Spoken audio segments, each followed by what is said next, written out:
Hello everyone, I'm Mark with Armor Advantage, and I want to give you guys a behind-the-scenes look on how we develop new products. Today I'm going to talk about our new concealable armor that we're coming out with called the Urban Ninja.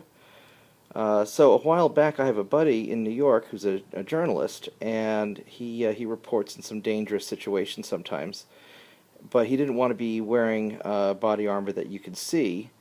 And I have a set of concealable armor that Michael and I had made a long time ago, and he asked if I could custom build him something like that. So I said sure, and that this is eventually what became of it. But let me take you through the process of how we came up with the idea, because it's not just an instant thing. So, you start with your normal plate carrier vest. This is one of our Patriot packages, where it's a front and back plate on a normal plate carrier. And these things are great. They're easy, they're inexpensive, you've got good protection. The only problem is you can't really conceal them, and they're just a little bit bulky. If you're in a rural environment, it's not that big of a deal. But if you're walking down the streets in New York City or Chicago or wherever, you don't really want to look like you want to keep a low profile. So anyway, years ago we developed a smaller concealable vest that just uses thin webbing straps, and I've worn this on a number of occasions when I've been in interesting situations, and it works pretty well. The shoulder straps are a little bit thin, and they don't carry the weight very well, but it was good enough. And for my buddy, I thought, well, we could do one better. So we started looking into idea of having just a slightly different cut plate, a little bit of a smaller cut so that it would be more concealable, and using bigger waist straps, kind of like on a camping backpack, to hold the weight, and it worked great. This is my lousy sewing, by the way.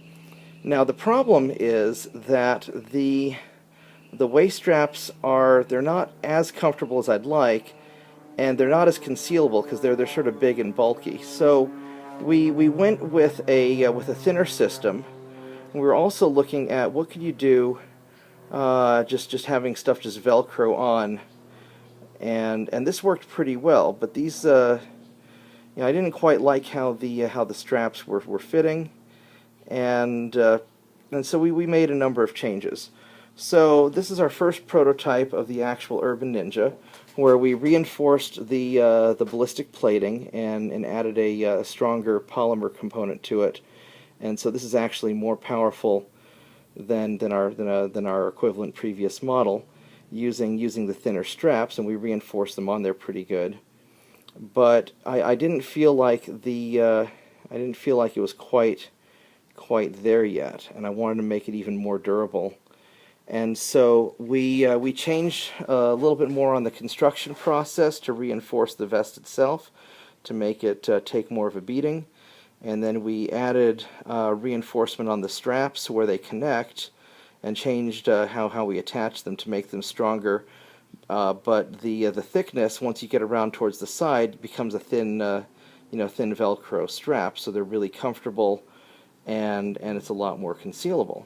And so if you look back at all the iterations, the evolution of the armor from your traditional plate carrier to more concealable and more durable products with an integrated trauma plate, now you get to this. And if you want to stick this in a Patriot vest or in some sort of a plate carrier, because it's a Velcro system, you just pull off the Velcro straps, fold them behind, and you can slide it into your plate carrier of choice if you want to be public about it. And if you want to be private, you just wear this under your shirt, and it works really well. I'll put some pictures up on our website. We're still getting the company relaunched, but thank you very much, and I hope you enjoy the behind-the-scenes look. You have a nice day.